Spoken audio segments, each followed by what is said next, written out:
You would open an iPhone box and it would say designed in Cupertino, California. Now the implication, because there were two conceits that our leadership class had when it came to globalization. The first is assuming that we can separate the making of things from the design of things. The idea of globalization was that rich countries would move further up the value chain while the poor countries made the simpler things. You would open an iPhone box and it would say designed in Cupertino, California. Now the implication, of course, is that it would be manufactured in Shenzhen or somewhere else.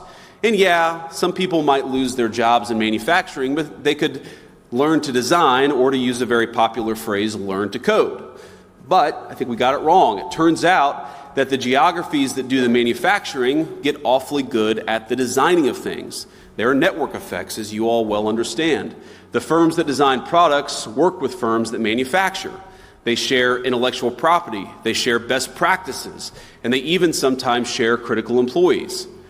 Now, we assume that other nations would always trail us in the value chain, but it turns out that as they got better at the low end of the value chain, they also started catching up on the higher end. We were squeezed from both ends. Now, that was the first conceit of globalization. I think the second is that cheap labor is fundamentally a crutch, and it's a crutch that inhibits innovation. I might even say that it's a drug that too many American firms got addicted to. Now, if you can make a product more cheaply, it's far too easy to do that rather than to innovate.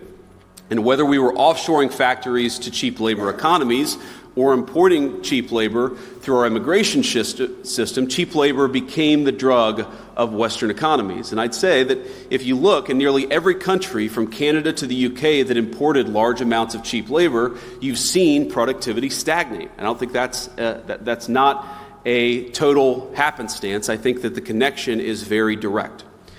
Now, one of the debates you hear on the minimum wage, for instance, is that increases in the minimum wage force firms to automate. So a higher wage at McDonald's means more kiosks. And whatever your views on the wisdom of the minimum wage, I'm not going to comment on that here. Companies innovating in the absence of cheap labor is a good thing. I think most of you are not worried about getting cheaper and cheaper labor. You're worried about innovating, about building new things, about the old formulation of technology is doing more with less. You guys are all trying to do more with less every single day. And so I'd ask my friends, both on the tech optimist side and on the populist side, not to see the failure of the logic of globalization as a failure of innovation. Indeed, I'd say that globalization's hunger for cheap labor is a problem precisely because it's been bad for innovation. Both our working people, our populists, and our innovators gathered here today have the same enemy. And the solution, I believe, is American innovation.